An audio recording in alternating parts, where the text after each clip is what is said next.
Kwaso. Mese Kwaso. And I'm saying Kwaso. Ah, a Kwaso is a Kwaso. Again, a doba. I'm a far from her. Nano, Obama, Nano, go from Betty. I go so some I asked me for my debut. No man was sitting and do with here. Hey, Nana, did he come what's nasty? DL News.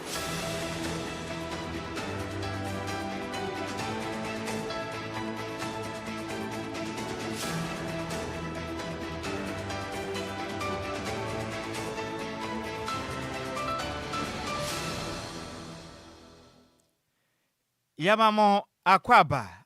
afitumli kade shia yen e Facebook no so a na ye DLFM 106.9 na yemfa kasebo no enchiri mankasa emfa ensemmom osofo no ono hwe akwan ana afenso akwantempon sem so e wo man kanam ne den edonim nyamfo kwame Gavins agboja eden sema tudwa echirim sem Ghana mampeni ayakrado pass obeboa na o man Ghana contractor fo a omen de omoka no wombetu metua ni nyinada emomen yakwanim na okiremu a eka hodo a omen ede contractors na super papa ne bo no eya 21 billion Ghana cedis in fact emu odin ye pam na ndada emra Kwame Gavins agboja efrance ntwerefo no omdi nkomo ewa ndada ebenada kita wonsa bosome ne da toso nwotwe ena minister ekiremu sem wo hwe on Ghana akwan hodo a asese wo manyim a in fact ha dwenye pam na ni nyinada enkamfua no na ye eka hodo a yede de contractors ahodo no ntiaba ne sa na wonom enya sika etumi mfantoa akwan ya wonom eye ne so na oswafo akiremu am sesi amekese de empenifo ya krado am ekebela madembe omom made yakwa kotua abo meka hodo a yede no contractors na tumi akobɔ adwumaden abeso mo man Ghana o se yanka nkyira contractors ne say atadwufo matede na free sem eka hodo a modie no womba betua mene akwan hodo asese no matumi SSC odin sem say aton centrafo anim. Bigger issue of how do we address the payment to contractors since we have already admitted. If you listen to His Excellency the President of the Republic yesterday, he indicated that towards the end of this month the Finance Minister would be taking steps to retire some of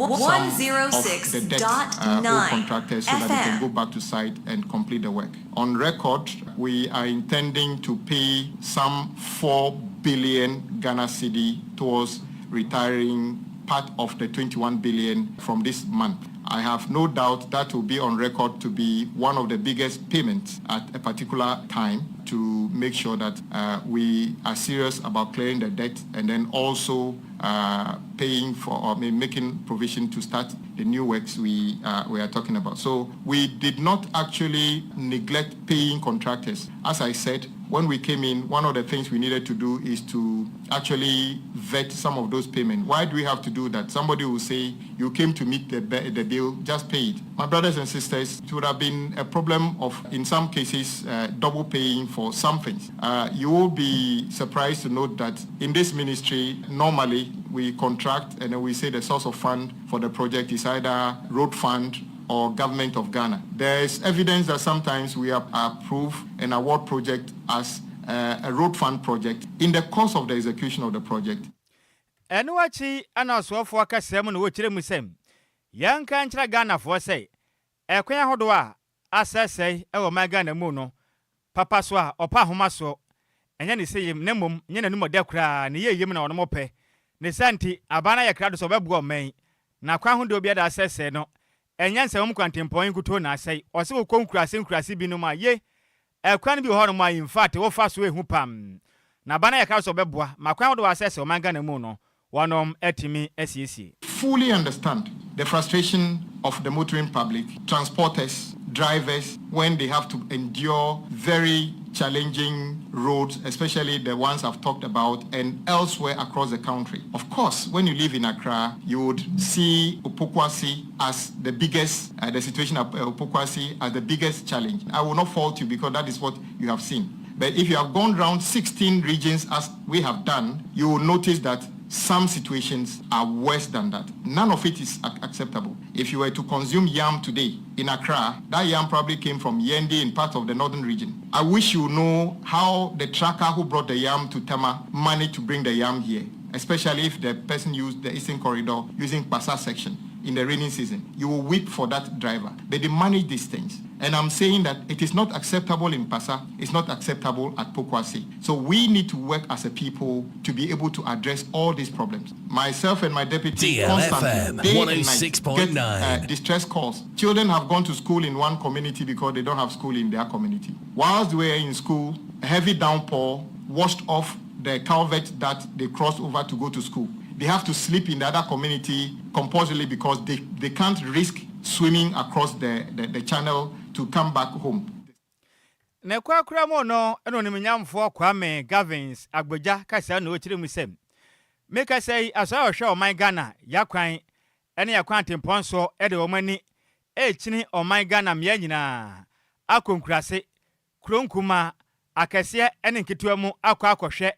akwan hodo nyina tumi aboa hu sade akwan nete na ban ya kado so beboa na ba bibia tokuro da Ghana ni bia da fa so ye kwantempon no wombe siesie e mo manya kwan esen agya na so bio. The record we have is that we have over 100,000 kilometers of road in various communities at various in various conditions. Some classified as good, some classified as fair, some classified as poor. Government over the years have taken the decision to make various interventions to improve our road network across the country. One of the reasons we went around is to basically convince ourselves that the decisions we are going to take in terms of addressing the issues are based on what the facts are. So we spent some time doing that. I want to specifically thank the MCs and the GPRTU and everybody here. And once again, as I said, thank Ghanaians for their patience in what I call the issue of the nature of the roads we all have in our neighborhood. Now, I also want to bring to the attention of the public what we came to inherit. Any awoti ye ayo swafo no ena hwe o man Ghana akwan ene akwantempon ensem eso na den edo ni mnyamfo Kwame Gavins Agboja nene ena woti ye Yanto akase eboni so na CEO e de Magana Gold Board Sammy Jemfi e de kokobo e de akama e members from ayu say Gold Board Tax Force no say ye dwumadi omoba bedi no munim no mo de eye subanboni bia eba ya de obetwe maso ye papa momom omhomode anse dwumadi no mbedie no omde ye adwuma ne hunimde ana eba ebedie na bro okasa e wo dwumadi na so no ochemu say eye de omde hye pegu akwama ye team no eba behwe say mrade ombetimi ediso sanso no ochemu omodi subanpa ebe ye adwuma na ya de otoy machi ye pa na mmom de hunim say bana wo ba no de ye position ye de ama no eba be ye ne mabone de a eye de ombetwe waso ye papa na osre ayetimemfo so say omonka omho sa ne ebe ye ombetimi abo adwuma ye pa ewe ye gold trading industry nim sanso anodi tudwa na ochemu say ya de omudi new digital license system aba no be hwe na etimi ese ye katahye ne proya no sanso na apobo omudi edi dwuma ne so no omo ba besi ano kwan no ochemu aye gold board na be ye niema emuda ho no mo obi abehu say ye niema papa ana omo ye no ochemu Ghana fo emomode ano omonta omachi sane ebe ye dwumadi ne betimi akoyodin sem say edituja. See, with your support, we've provided the necessary orientation, the training, logistics, and resources for the task force you see here to be able to do their work effectively and fearlessly, no matter whose ox is God. And so we expect nothing but professionalism and patriotism from them. And even before His Excellency mounts the podium, let me say that I have his firm instructions to ensure that we hold you to a high standard of ethical behavior and accountability. And we will not allow any member of this task force abuse the enormous powers and rights we are giving you. We'll protect and support those of you who want to do your work effectively, but we will also deal ruthlessly with any member of the task force who brings the name of the government and the nation into disrepute. Eniya wuti ye CEO at the Magana Gold Board Sammy Jemfi. Yanto akase ebonu so na ye nyira mu awahone ne yensensem mum. Na sofo no na hwe o man Ghana ya hone ne ensem so eyonim nyamfo John Abdullahi Jinapo Eden Smartudwa echire musem.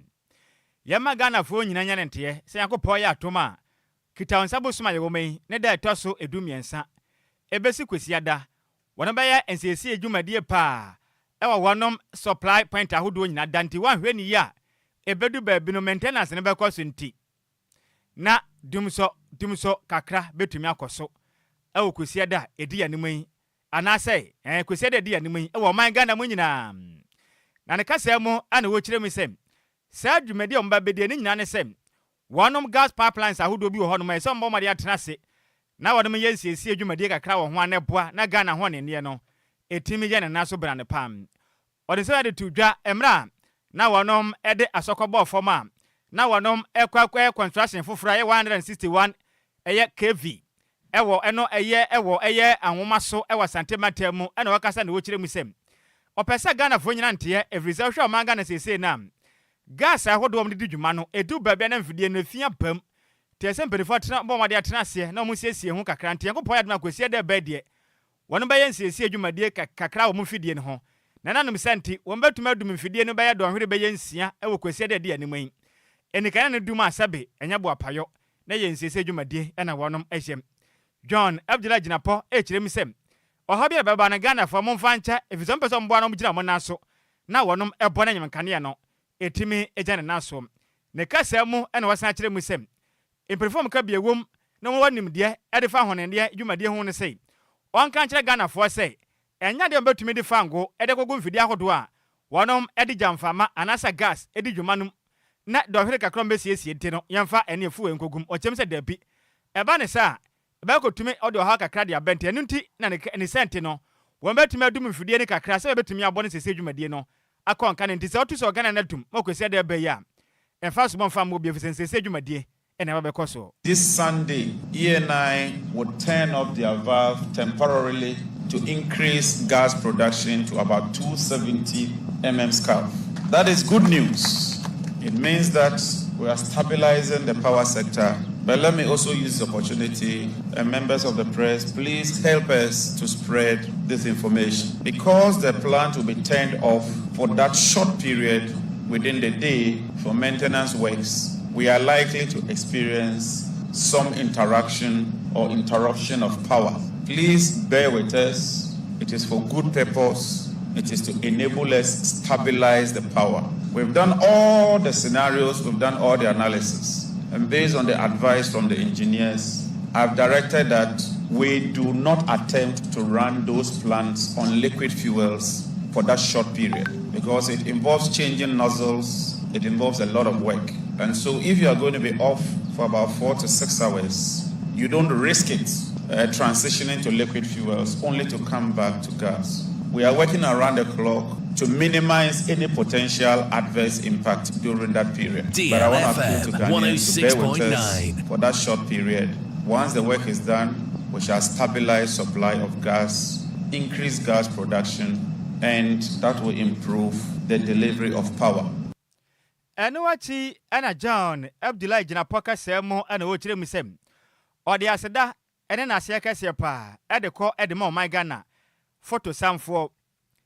Dr. Kessel atoba force ne fiso ba yi waboa pa amene o maga ne ho ne ne no asone nya sika o made bɔ adwumaden pa ne senti o moda na se onko so anta o machi no mo na Ghana ya ho ne ne nsensem ne nyam kane no enje ne naso no man empuntu na adwadie enko so. As part of efforts to bring about overall efficiency, we are working to involve the private sector, and I want to encourage Ghanaian entrepreneurs to take an active interest in this project or program so that Ghanaians can continue to own the commanding heights of the economy. We are working to expand access to electricity, and I want to thank the finance minister in particular, the hardworking Honorable Kasiel Atefosun, for his continued support. I must admit that, but for the finance minister, the sector would have had it very, very tough. So let me commend the Honorable Atefosun for all the support he is giving to this sector. We are working to improve the tariff setting mechanism in collaboration with the PRC to bring about transparency and efficiency and digitize the sector. Ani a woti ye ayo so afo no ena wo hwe o man Ghana ya ho ne ne ensem so ne den Ed John Abdullah Ginapɔ Yentua Kasiaboni so na Deputy Attorney General Justice Lamsai Edin Sama Betuja Chemu say Eyo my Ghana yetemu afo penny Gertrude Araba is Sabato Kuna by a train the sign no ade asem no akodan ECOWAS community court no Court of Justice and Abuja ye Nigeria minimu HM say yetwe omo na sign no enya ade a ote ase na ya ade aban ebo omode ya etwe ne sign yesan se nipa miensa e de ye petition e ba ye so omunyi Araba Toknu enfri ne office ewo niema bi awaye amampani John Dramani Mahama FA article 146 edema 1992 constitution nim ebo omodea etwe ne saye na bra mko Supreme Court any High Court na yade a Gertrude Araba Esabatokno eka se nya da waya hwinti na ye twino matwe na sign no enya ade a ogitum na ye Facebook post no course so ewo kuta nsabo so me de toso wotwe ana ye Justice Samsa edit dwa na ochemu se eye kuta nsabo so me de toso nan ewon fimpimienu ni aduonunum ni mu ana ye Chief Justice ede asem no ekodan eye ECOWAS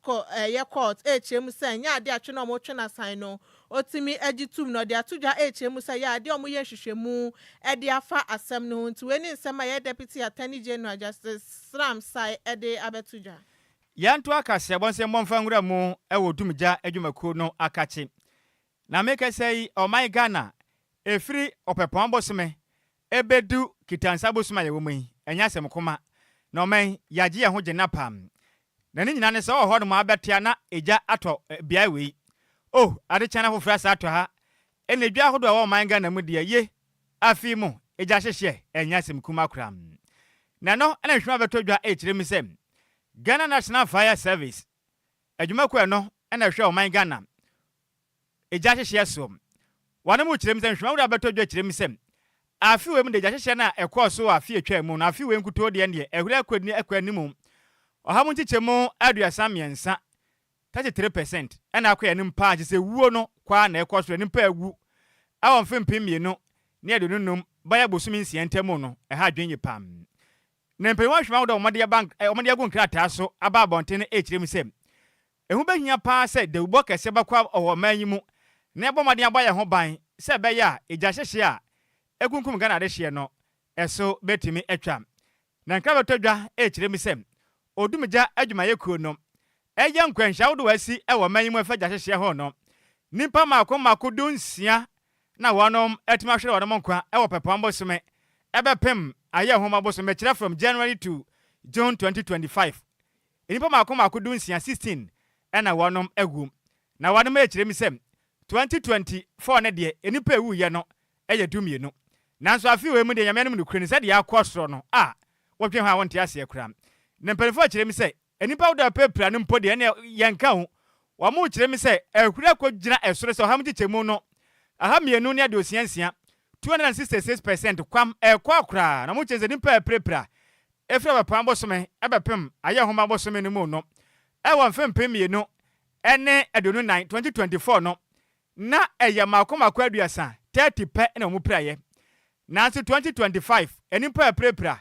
o ja hyehye mu no ya 110 enya sem kuma kram na mperifa ka se kirem sem ade ahodo a ede o ja hyehye ni biba no electrical force ahodo yi wo behwe na obi abomade akoto extension board wa use about 30 years ense yenti odasi use ni fidi ahodo use enfidia enfonso aba ho onsiesie cylinder ahodo na eja dam enipa ahodo anso a mobomade akwan ahodo amodi jadidi edidi dwuma wo fie make say nyinam kane ahodo illegal connections omo chemse we bi na aka make say ya hyehye no etime akon kan ye pana mu kire ma me ahodo ja hyehye ne kon kan ye pa de kan ewo Accra Tabupremantem Kumase Ashanti region atasu mienu ene me ahodo aka mu chemse de oja na diga na wuo no ha dwenye pa na de ba kon eboy me ja hyehye ne course no mu chemse bi ho no matum se we de edan ne yaketua bi na abo peso dan ba ko enipa beboro ba ya duase ne dem eni nuadan eka ho bi na ja hyehye afi we no etime abomode akosora magana de hye bi etime ahwere wodom kwa we ne nkra hodo abetodwa de yakase ba wie yede mu kiremu esomo yanto akase boni so na osoafo na hwa adesua ho nsem ewo manga na mu eye Haruna Idrisu ede eye scholarship authority bill ede akomna shebedwema omo hwese eye bill ye omo de akono ebeboa sane ebe ya se koba se minimue sane aya de bia no mo ye wa aba mu se minimabusua we ye madam funti na hwehwe animu no omo de amano no enya ade asa bill we de ebe kosa na bra odi bill no ekomna shebedwem na ye Mr. Idrisu agitu mu se eye ade abasobode omo de mat scholarship no eye ade atentene ni ene niema enhyeda ende di pefe wo ho no mesan se bebre na ehu ne se minimue nti no na ode eye nhwehwani musa na ode amano na we de enya ade a ebeye saa na we na ode koto eye mahwebedwem na eye minority chief whip Frank Anodompre ekasa edefa bill no ode nsem say editutwa.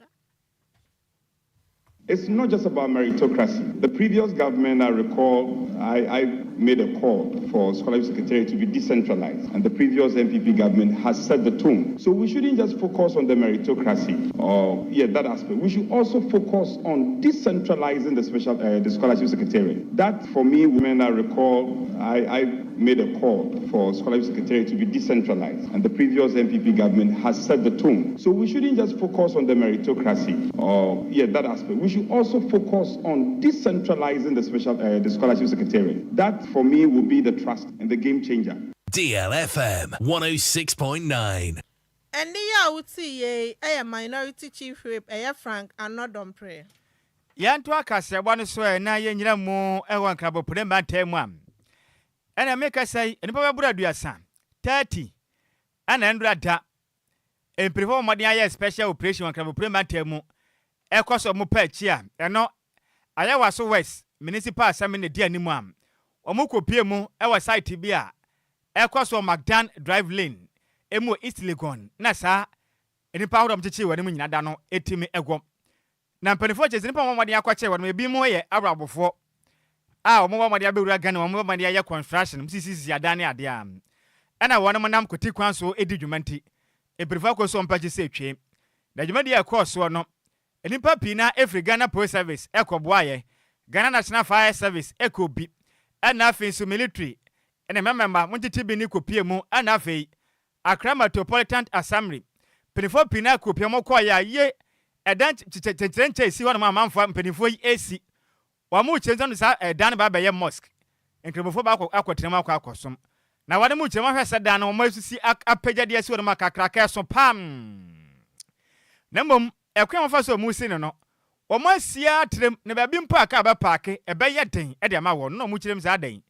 na mo ankasa dan ya mo sei mu nutumi kra tempo ma mo kwan se mu konkosi sa dan no adenti na mo ye ne sam na mno penipa ono no eye municipal chief executive adema ayawa so west Dr. Michael Mensa eje me na ne santra forecast na o kire musem ono kokobo ede ma dwumaku a wonom etusa na man nanso ono maka aka emprefa modern abo ye mfita duku na wo muntie de mo kanti endo ada o match won zo modern ya de won kogina mra na mra etimi ene wonom etimi ne kasa mu na de kokobo ede mo Ghana de hye nyina asem unum se wa contractor usi dan ankwankra usi dan e wakra procurement time amesra wada ma unsaka permit to me krata na babode ahunu sei assembly na ma nkrata tumi ababo ama otumanya kwanya etuma kwaye o project no sente sa pa na afa koti kwansi kosia penifo acho waso ba hye pa o kire me sem adwuma kwenne wono maso aya hye no o mambo so mba kope wo mamode anko assembly na kache na ma unje ankwankwaje nkrata esafata nse sa pa de a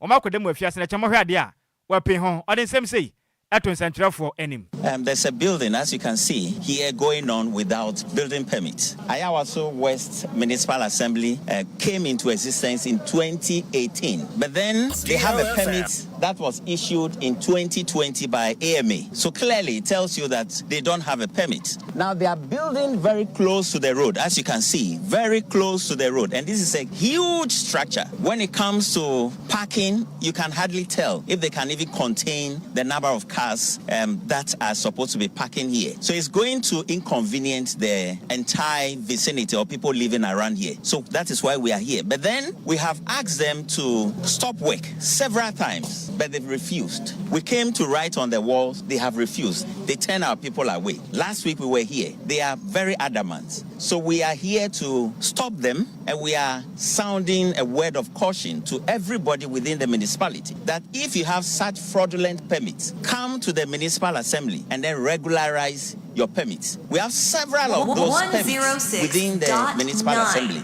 that were issued by AMA. Some were fraudulent. There are several buildings without permits, and we are asking them that they should come within 2 months to regularize their permits so that together we can work together and ensure that the right things are done. The days of lawlessness are over. This is an elite municipality, and we need to do the right thing so that we can attract more people into the municipality. Certainly, we will process them for courts because they are building without permits, and you can't do that. It's violate our law. So certainly, yes, they'll be processed for courts. There are several other within Shiashi. There are several other places within airports and then Roman Reach. We are taking inventory of all those structures. So we are just appealing to them that you don't have a permit, just come to the assembly and then regularize your permits. We are ready to work with them and make sure that the issues are resolved. We are looking at the structural integrity. We are looking at safety issues. We are looking at environmental issues. So these issues are very important, and they need to come within 2 months, regularize their permits, or we demolish their structures.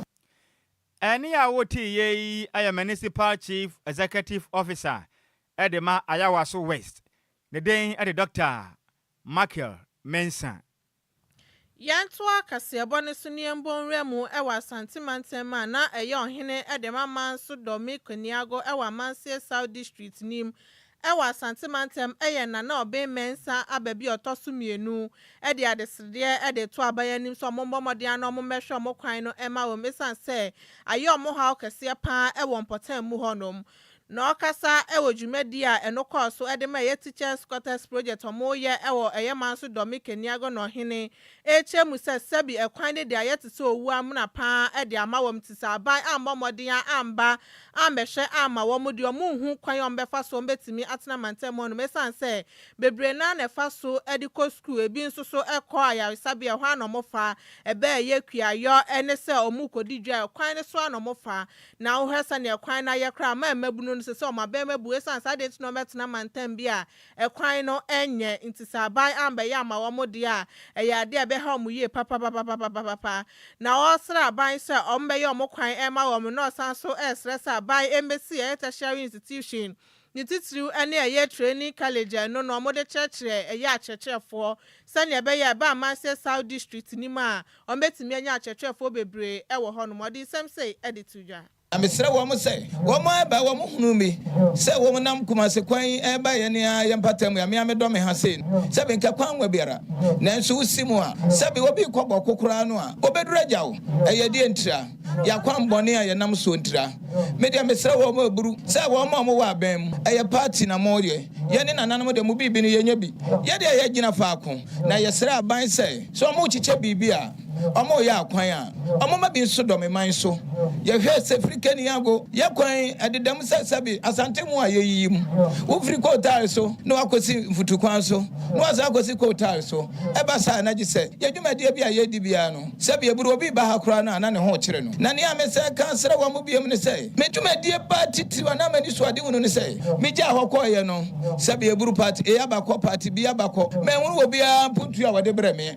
Namesra one say, Sabi Keniago has scoop on Bianiha, who Keniago school be anyhow. Titi me man so memo ha no se ehwa eya me man so do bia me wo constituency an school pon ba akopɛ ne wo ha eya no ane man so do bia senior high me sra ban say so mo hwe man tam ya yewo mu ya sabe nam galam senti yesuku semagicha ti me sra ban say me dia me hia om school a me sra wo me say e komo ma me training college sabe be ya betimi atete teachers ni we ya ni ayem patam ha sabe eburu na teachers ni ba ha ne mu a wo mo sanko se ko ba say transfer will be free. Sabi go so much idea waha. Will be free tapa so much idea waha. Sakobasa no mo do ma kwan ni twa yempoa. Wo mo beso mo beba. Eti so ma misu upon say entity teachers waha no mo a. Ebeboa ama teachers for ebetete wo mo no. Wo mo abeka me mensini mo ha. No ma ya adwuma waha sei. Se me mebu no mo waha sei no. Aban ka wo mo bi. na obey mensa abebi otosumienu ono ye ohene ede mama su Dominic Niago ewa Manse South District name.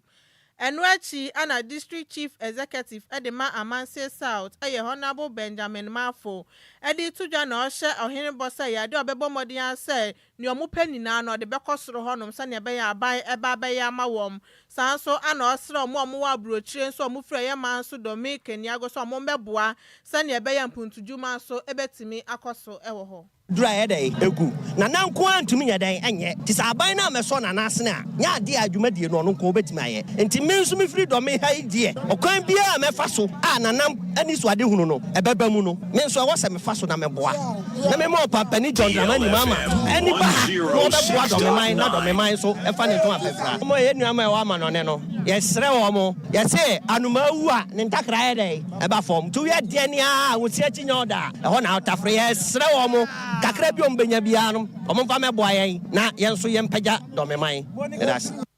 eni ya uti ye DC e de Manse South ye Honorable Benjamin Mafo na manibo yen sem troni Samuel Ofowibuaten ana de besom yen yanto akase bon se enko pie mu ewa pie matenem na ya manibo ne oton kradi fra pie matemo na den e de kontini ko fiebo e de bia ba pa na wo kire mu am Paris priest for All Saints Anglican Church ewosuhum ewa pie mantemu no so pon oda no Reverend Canon Charles Lawrence Kobra Amankwa ade smart to chire mi sem na niaje papa efri say na nsen yi de ne potem honum a Christopher ene yenuanom enkramufo ena bio na matrankonwa aka bomba akopa wonu nyina da eboa epre omanga na mpunto omunyina nso anyantiase omunyina da etumusumbo ma in fact emu de pasa no manam na Reverend kasemo ena wo kire mi sem ono wankasa oya so no ne homode ada etonsa edifre yenuanom enkramufo Muslims o se mo mra so ni bi na mboa ena ne na matrankonwa traditional rulers so be bia oh na de na afa akwa no sei we nyina chese ma ya timu ni sakoba sei ye te ho ase na esoma hodo ayesom emfa se me ye Kristo ni se me ye nkramoni se me nso mpodi ya menkwa asode no ye beka bomba akose bo ba kuma de bebo man yatimi akonanim Reverend Canon Amankwa kasem ene wo kire mi sem wo kwa mama hodo bia no ankasa tukwan akoso a nyamesom na akoso ne sabe wamde na di paama tete bibia konkan na mama du ba bia nkramoni nya wadanfo ne Kristo ni obi antumi nkɔ ne nyɔnko nkyɛn na ka kɛse de yantem na ntɔkwa na yampia ne yetoto o kyem sɛ ba ne sa emu akra ne sente o kyeremu a sa na montu a ɛkɔ so ɛwa Kristofo ɛne yenuanom kramofo na nanom entamu na bɛboa pam wanwan puntu awdo ayɛpɛ no yɛnsa ɛtimi asosom ne kasa mu ana wo kyeremi sɛm sa na montu a ɛkɔ so no so sa awdo aka ne nyina nsua na nyina yɛnkɛmɔ mai na Kristofo yenuanom kramofo na nanom nyina nkɛmɔ ba akɔpɛ na nyina yɛnso mmom ne yampre botaa ba konfa mo na ba ne sa o man ye beko yanim e won puntum me botaye pa e digina de we so say Christ can say me say that all may be one. When say that's the whole diocese that you say the whole eastern region and can that's I church okofobia eba kwaya dia e be say bibi kakra why don't I extend my tentacles to other places e ba answer me say Muslim for no so ye no mo ye baako e na ahemfo so no mo ye baako so say dia me come nchen na me de maba dia ma I'm fefe say omo de see ayoyo aje penie aba ama a kire say ye ni ntokwa bi ye ni basabasa bi ye nyina ye de ye baako it a kire yin say we asena ye timu no unu asra no be de unu obesre no bede obemuna it is ya no pe no a kire me say it's something historical I read in feeder because we are a Muslim by them ede on kwa Christopher aso them da but on buy any trans in ede and ye som ye into ya dipa mehu am pese go bia ede esua ede ye yes na pese ke betra kese betra because when your first time maybe call and emra GSS for so we school no so no boys no school for no so Muslim for no you for ede abo match e we park so beautiful amma bi akoya eden aba me stress say ye enkoye say bia ye kan keke ba you walk the talk na man sanso eden ehu unu nya sere no be sere umuno obi mu na kire it is something historic into bia eden esia eye no kure pa wonu unu asere a ono be sere wumuna wanim ni watikwa obemuna nanim se de sikapa ya na wataye no na ne a wuti ye eye Paris priest for All Saints Anglican Church ɛwɔ Suhum no penipo da no Reverend Canon Charles Lawrence Kobra Amankwam na nakwakura mo no ɛna Chief Executive Officer at the Madam Villa Hotel Daniel Amwa ekopie mu asɔre hɔ nom na wo kyerɛ mu sɛm emre bi atwam na den pa so behu sɛ sabe yenuanom kramuni no akwakɔtena Kristofo asɔdem ɔkɔgye den na nanom so ekɔ hɔ nom bia mu nyina eprise mpuntu nkɔse we kebi nsida nanso ene nakɔpa yadma bo ayi pima kwam na ekɔ so de a ebe wo mo man mpuntu awdo aye pre no yakoso enti yemo made ane yem ye nyina ye nyebi kramoni nkɔ Kristofo nkyɛn nkɔsom na mmoa na oman yenko ye no mpuntu Pacho medin dane amoa na nso besum abonten so asisi ya dane amoa no sisi ano ayera sisi ya medin obi ade frame abonten no so bi ade frame obi ya down villa nse sani hotel na megita ni to bi frame down villa o dia mekese Ghana for no se isi akristo mu ayo mu no se nipa ne muslim no so ye Christian nyina na metro na na yesom no internet bi ya na nyina ye hia isi ye di odo ne nkambo mu ne ye di sum nyame nti enne muslim for apriwa so dem wonum na Christian nyina aka mu asum nyame ne no ama mani age ama mani gi no aboro so kan ti na nkan hu ni sa na nso ennemre de ye hu se na mansisa amansakrae ebe mu ama Kristofo ne muslimfo ehia esom ama ne ye fe asomdwo wo Ghana nsa asomdwo de wo Ghana pa nse hye nyamesom pa se muslim pa ne Christian betumi aka mbom asom waso dem de Ghana nyamesom anasa asomdwo e wo Ghana pa ewiase ya ne yetemu no we muslim ni o we Christian yo ese nyina aka ye ho bom na mponchu anasa anigye anasa nyamesom pa no edede obi abrabom ne ho asamanyen eni a wuti ye eye Chief Executive Officer at the Madam Villa Hotel ne den at the Daniel Amwa na maneboy yensem twreni konte hene Kofi Obo ene di free epiemantemo ede ebesom yen na yenyina we so na yankenka madwen kyerɛ ni bi na yemfanso mo we efri Richard Ahwe dodo abonom na ne sɛ DJ Ghanaman ene o kyerem so man ahapam na kasebone mo de sa no manama enam DJ Ghanaman fidie ni so ewo DLFM next gbekyere station ho na Ghana fo nyina tie kasebo no edi free da say set antobam no say o hwe live edi free malam fat kasebone mo de pam emo de papa no say be MPP for no mo forget we wan no munyaye sa ablekuma yene kra de munyaye kra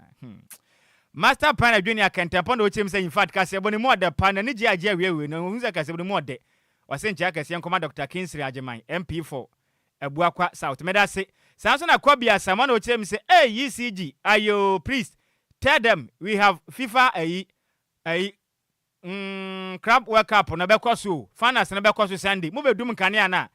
number za mo kire say inde na mo no nya adwen kra esa mo ntimi nya match ne bi nhwe ena abobọ na adwen wa ha no mateda mponsa na o chem say good afternoon my guys in fact we here live edi free gbekyere US o se agbadwuma de ntia nkwaso amadwuma na DLFM de number 1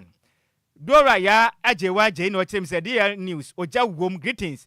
enko enfama DJ Zigibi twasunte DJ Omarion apakan enafe so Adwoa Agyei Sikapa yada se sikaka se won se ye diwia ne sa aha ye be kwode a as usual kila ntwia se wonim dada me yawe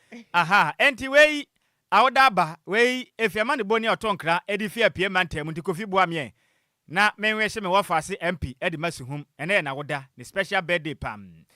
ediama ya na nsini otonkra edifi apie mantem edi ma DLFM ne din di konti Kofi Obo na o kire mi se ene happy glorious birthday goes to you Suhum Member of Parliament Honorable Frank Asiedu Bekwen popularly known as Protozua. As if you have been a pillar of support to numerous individuals, and as you mark your birthday today, may God increase your blessings. May God increase your blessings. Into an abone, Yankupon Shira Wate.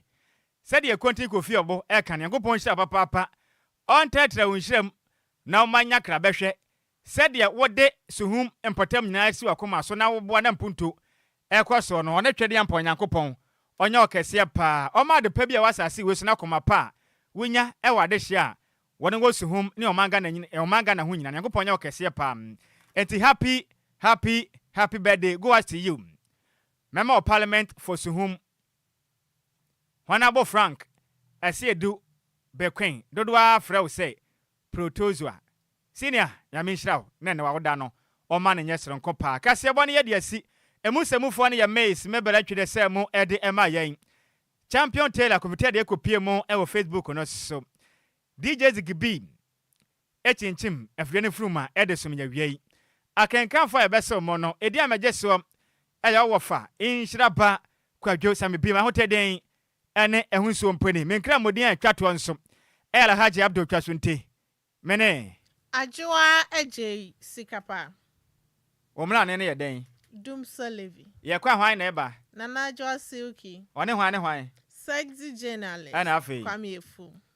radio no wa na ato na Nana Adwoa secret na ase anya den anya wo de abio wo de wonsa ka emra bediu efise emfa mram kura se wo de wonsa be kan radio no Nana Adwoa ye obi a unso di masa na life ene ne bibia asa Michael Jackson because osa no kofo mo san so de enti oyo obi a opefans pa bonamra ne mayenko Ache muhima efifi muhima enkeche hima radio mu ya santua Michael Jackson papa no radio ni yakwe ne dia emo no miensa mesrew Nana Adwoa radio wa fa DLFM ne dia enti bomaden a no video nkoso na DLFM 106.9 mamu nyina monitor a adehye Hey Kwame Adwoa